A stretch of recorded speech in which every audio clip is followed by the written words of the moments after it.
I think that you can do both, right? You could be, Okay, I can I do mean, both. I can do pillow you look at, talk I mean, think mode. I about it. got two different modes, pillow Yeah, talk I get mode. it. Yeah.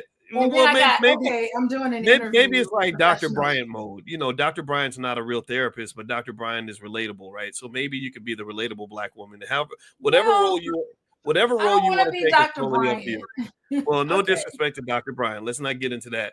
All right. No, I So, don't. what? I respect her. I just don't want to be. Let's talk about this. Okay. So, So I got two. one of the things that I was thinking about that I wanted to ask you about is it seems like there's not. So yeah, you're right. I am asking you. You're the expert, so I want to Are you really ask asking you. me? Because I do have some. I have some pillow talk comments, and then I wrote down. But then I also have some therapist comments I can make. Yeah. Okay. Well, how about this?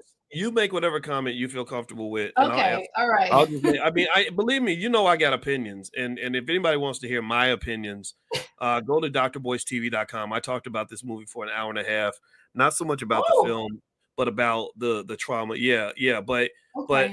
I can throw in my opinions if you don't feel comfortable. But I wanted to give you No, a chance I feel comfortable doing because here, whatever. well, right, because here's the thing, right?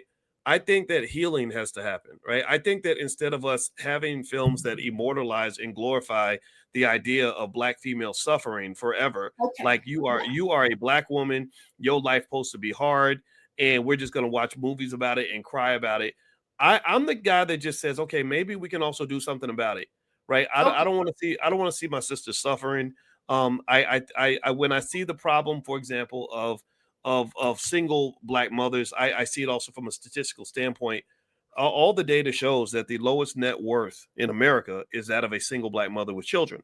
So my question then becomes, well, how do we create a community full of single mothers? What are the men doing wrong? What are the women doing wrong? What is the community doing wrong? Then also, when I see her struggle, this movie was all about money. I could take this and break this into 10 finance classes because this movie wasn't about nothing but money. Tell me if y'all agree. Tell me if you saw the movie Straw. All it was about was money. If she was financially secure, she wouldn't be in there pulling a gun out of the bank. If she had a trust fund left by her daddy, she wouldn't be pulling a gun out to cash her check at a bank. If she had a husband that had good money coming in, she wouldn't be pulling out a gun at a bank. If she'd had a certain kind of, if she had her own business or a stock portfolio, she wouldn't be pulling a gun out of a bank. So, what is it about being a black female or black people? Period, not black women. I'm talking about. I know brothers like this too. What is it about being black that makes us believe that we're not capable of being financially prepared so that when hard times come, we're ready to deal with those? Like, what is it about being black that makes us think that suffering is the default condition of a black person in America? Please say what you'd like to say on that. I'm not even going to frame it as a question, but this is the question I have just generally for Yeah, anybody you in the just audience. have, I mean, there's no answer to that question, right? Okay, so I'm gonna make a pillow talk comment. I'm switching over to wife. Okay.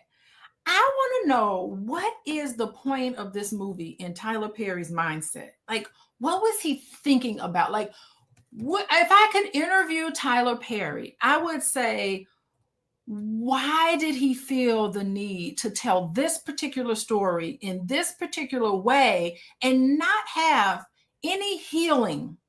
Like, do you give us an hour and a half of just one terrible thing happen over and over again, the trauma porn, I call it, Mm-hmm. and not have anything transitional happen, not have character development, not have somebody jump in and say, "Oh, let's have this character move and transition and then start off up here, go down, come back up again, have us feeling good at the end of the movie." That would be a point to the whole thing.